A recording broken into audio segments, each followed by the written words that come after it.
زمونږ یو ملګری په هلکوانۍ کې ما ته دا خبره کړې وه یورپ کې پاتې شوی هغه وی په یو ملک کې ما کار کولو موږ سره په کپنۍ کې یوې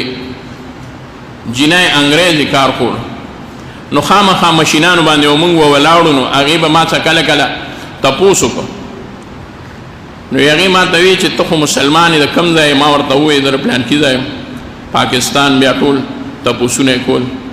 وی بیا یې ما ته وی چې تا واده کړی دی ما وی چې نه ما واده نه دی کړی نو ما ته وی چې ختم واده کوي ما وی چې او کوم به وی ته به کوم ځای واده کوې دلته هلته کوم ځای کې وی ما ورته وی چې مونږ دلته واده نه کوو ما له به مور او پلار هلته واده کوي وی ما ته وی چې تا له به مور او پلار واده کوي ما چې او وی ستاسو د واده څه طریقه وي واده څنګه طریقې سره کوي مور او پلار به په خپله خوښوي وی ما وی او زمونږ خور یا مور دا به چا کره ورشي هغې کره به وینا وکړي هغې که ورته ښه وکړي نو بیا به نکاح وي د هغې نه وړاندې کویدن وي وی هغې ما ته ووایي چې ښه ستا خور شته نه وي ما یې چې او وی ما ته وی چې ستا هغه خور واده دی ما ورته وی چې او څه واده دي څه به ودېږي انشاءالله کویدن ده یو نو ما ته وی چې د هغې د دې رشتې څنګه چلي ستا خور دلته کار کوي یورپ کې که نه بل ملک کې ده وی ما وی چې هغه کور ده نو ما ته وی چې هغه کور کې کمې دي نو هغې کار نه کوي نو ما وی چې نه نو هغې به چې ودېږي ما ته وی چې ودېږي به نو کار ته څه ضرورت دی هغه چې کمې واده شوي هغه هم کار نه دی کړی نه به کوي کور کې بس لګیا وي د خاوند خدمت کوي او دا چې کور کې دا د وروڼو خدمت کوي د پلار مور خدمت کوي نو ما ته وی چې ښه دا راته ووایي چې کومې خویندې واده دي نو هغې چا واده کړی وی ما وی چې مونږ وروڼو چې کوم مشران وروڼو هغه یې وګټله پلار مور مې ورله داج وکړو ډېر په ښکلي انداز کې مونږ واده کړه په عزت کې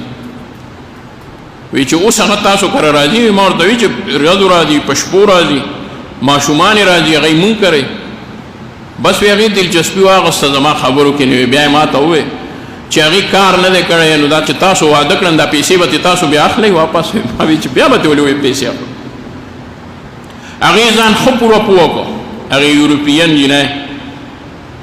چې په دې ورسېده چې د دی په کور کې د دی جینکۍ خویندې دی به د ټول ډېرې وژړل وی ما ورته وی چې څه خبره ده تا سره څه داسې واقعه شوې ده دی کې د طلاق دا واقعات ډېر وي د ردې شپې پکې فرق وي سهار یې ښه وي ماښام بیا نه ماښام یې وي سهار نه په رس کې څو ځله بدل را بدل شي وی هغې چې ډېر وژړل نو بیا اخره کې ما ته ووی چې زه په بل څه جاړم زه اوس هېڅ نشم کولی قسمت دی او د تقدیر لیکل دی چې زه په یورپ کې پیدا یم او ته په پاکستان کې دا چې دوره مې وژړل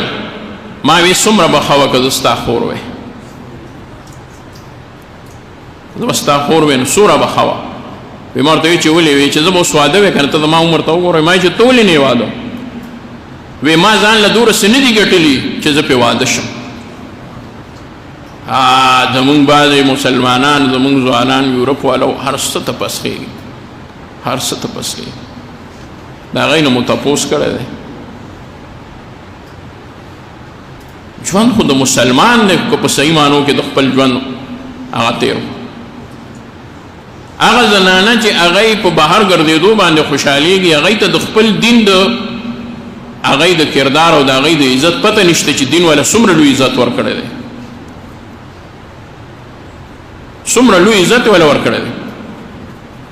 عیسی والا ورکړی دی په هر حالت کې که خور ده نو د رور نه به عیسه وړي که مور ده نو د زوی نه که ښځه ده د خاوند نه او هر حالت کې به ورسره هغه ولا خدمت هم کوي خو که چېرې دی د خپل خاوند خیال وساتلو نو زنانه او خویندو ته پکار دی چې هغې دوه خبرې کوي دوه خبرو خیال وساتي یو که چېرته څه سخته وي پې یا خاوند یې بېکاره وي کار نه کوي روزګار یې نیله نو دا دې مهرباني کوي دا دې د خپل خاوند په دغه حالاتو کې ډېر زیات ملاتړ وکړي او هغه له دې دا احساس نه ورکوي چې هغه غریب د بیا دې ته مجبوره شي چې سر سکوم خو دې ښځې له به سره اړم صبر دی کوي په دغه وخت کې دویم دا چې په دې خپل ژوند د شکر وباسي لکه ما د دې یوې یورپینې جینۍ